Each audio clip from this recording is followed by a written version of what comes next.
Welcome back to this special edition of Hannity. Today, President Trump spoke about the threats posed by an unprotected border. Take a look. Without borders, we have the reign of chaos, crime, cartels, and believe it or not, coyotes. I will not surrender this nation to the whims of criminal organizations who prey on the vulnerable, who hurt women and children, and who spread human misery and suffering. Every day, 10 known or suspected terrorists try to gain entry into our country. Every day, 2,000 illegal aliens try to cross our borders. They try. We get most of them. It's hard without a wall. Every year, 50,000 illegal children are smuggled by coyotes and criminals into our country. Joining us now with the latest on the immigration crisis and more is Trace Gallagher. Trace.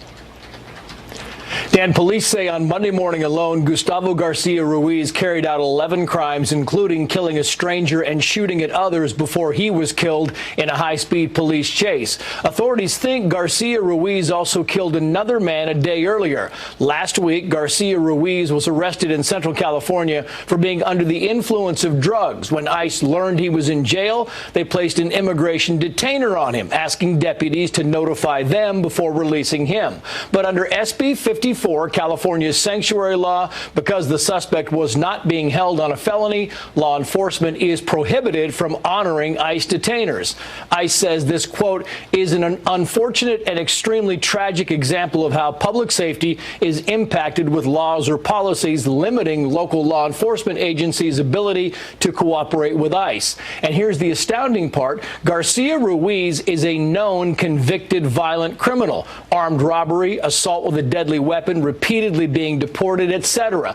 But under SB 54, none of that can be used to notify immigration agents. Here's the Tulare County Sheriff. Watch.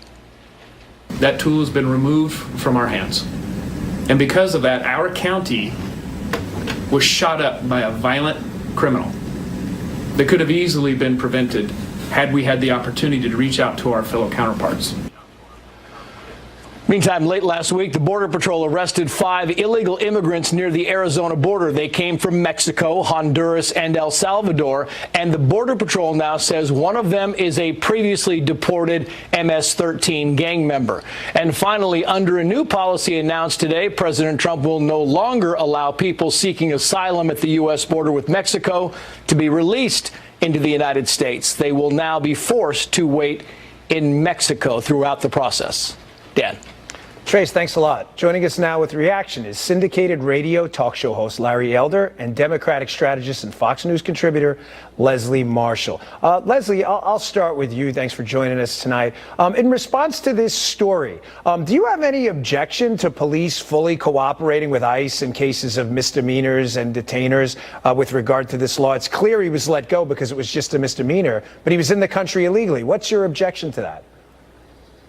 Well, here in California, where both Larry and I reside, this is an issue where the majority of people that voted for Democrats to pass and have protective measures against the Hispanic community didn't want this element in SB 54. And if you look at the original legislation that was passed and how it was written and the changes that were made just this past September, I would say that left and right in the state of California, we agree that the police should be able to notify ICE when it is a violent individual. Here was the problem, Dan, and this is where we get into the gray area that is a problem with SB 54, in my opinion. One, he was held on a misdemeanor, not a felony, and two, he does have a violent background. So it is that gray area that can be changed, as we saw changed back in September with SB 54, to address this without making the Hispanic community fearful to cooperate with police. If we look at 2017, rape and domestic violence reporting was down, and I think many in law enforcement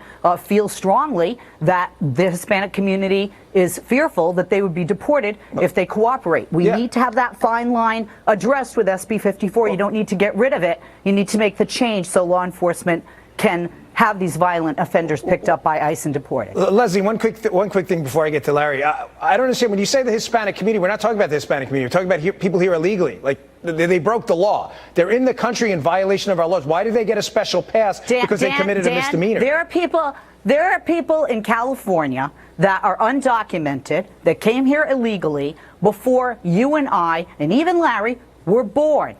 These people, but they're here illegally, you call them right? criminals. They've been here for generations. But they're here illegally. Are you going to cough up the money to deport over 11 million people? No, but men, women, I'm and just children, saying they're some here people illegally, 60, though, correct? 70, we agree 80 on years that. of age. But they are, Larry, I'll go to you on this. If somebody came to the United States illegally, Dan, you don't want them to cooperate with law enforcement because you want them to be. We're not talking about you're changing the argument. To have the stigma of being a criminal. And Larry, I'll go to you. I'm just suggesting to you, Leslie, that although yes, these crimes are limited amongst immigrants. Obviously, not all people who come here legally or illegally are criminals. 100% of them who come here illegally should not be here at all. So, Larry, I'll go to you.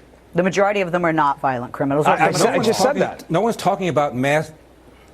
No one's talking about mass deportation. The president said and campaigned on getting rid of bad hombres. Clearly, this guy is a bad hombre. He'd been deported before. He was a known violent offender. And not only does the sanctuary law require the person to have been held on a felony, it requires an arrest warrant to be signed by a judge, which is also very time-consuming. And this sheriff said, had this bill not been passed, he would have turned this person over to ICE, and the crime spree never would have happened. I don't know how this border security thing became a left-right thing, became a Trump versus Pelosi Schumer thing. It ought to be a national security thing. We have a vested interest in making sure that people don't come into this country illegally, that they're not drains on our society, that they don't compete against jobs for unskilled workers living in the inner city and put downward wages on their downward pressure on their wages. Why this is a left-right thing is beyond me. Why we can't spend $25 billion for a wall when we spent almost $20 trillion since 1965 to fight the war on poverty. We're spending all this money on climate change. And what do they say? Well, if we err on the side of the worst that will happen is we'll have a cleaner planet. Why don't we err on the side of paying $25 million for the wall? The worst that will happen is it'll deter a few people from coming here illegally. What's wrong with that? Why can't we agree on that?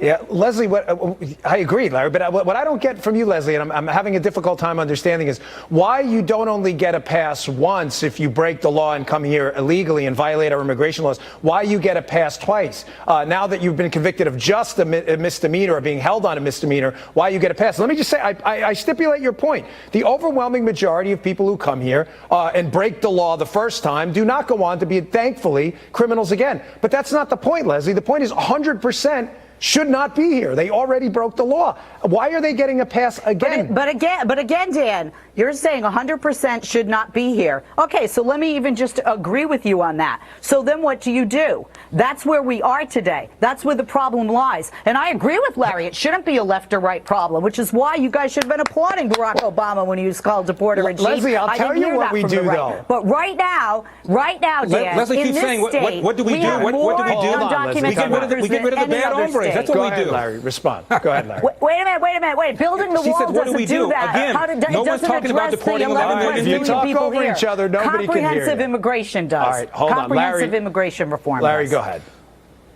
One more time, no one's talking about deporting 11 million people. And by the way, a Yale study puts a number at twice that, at almost 20 million people. No one's talking about doing that. We're talking about getting rid of, again, what Donald Trump called bad hombres. Clearly, this guy was a bad hombre, as was the person that killed Jamil Shaw, as was the person that killed Kate Steinle. We ought to be talking about doing something about all of this, and it ought not be an ideological deal. Yeah, Leslie, you asked me, what do we do? It's ironic. What do? We get rid of this SB 54 law that's really ridiculous that when you commit a misdemeanor, you get another pass. So now we agree. Will you agree on the air and say, Dan, we both agree this is a bad law. If you're arrested for a misdemeanor and you're here illegally, you need to be reported to ICE and set up for possible deportation. Can we agree? I'll take a yes.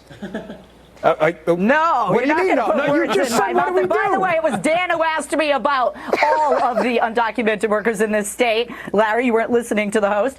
No, I said that is an element that needs to be changed and that left and right in the state of California agree on. And by the way, going to you again, Larry, with your wall, the wall doesn't address it. We need comprehensive immigration reform. And by the way, Dan, if decades ago, left and right, our congressional members slapped the hands of the corporations dangling the carrot of jobs and opportunity, we wouldn't have had people coming to this country for the opportunity and believing the streets were paved with gold. Well, Leslie, listen, my wife is a legal immigrant, came here legally. I get what you're saying here, but I don't understand when you ask for solutions and I say, well, getting rid of this dopey law would be one of them. And then you say, well, that's not really a solution. I'm kind of perplexed. That doesn't address the majority of the people. We need to get rid of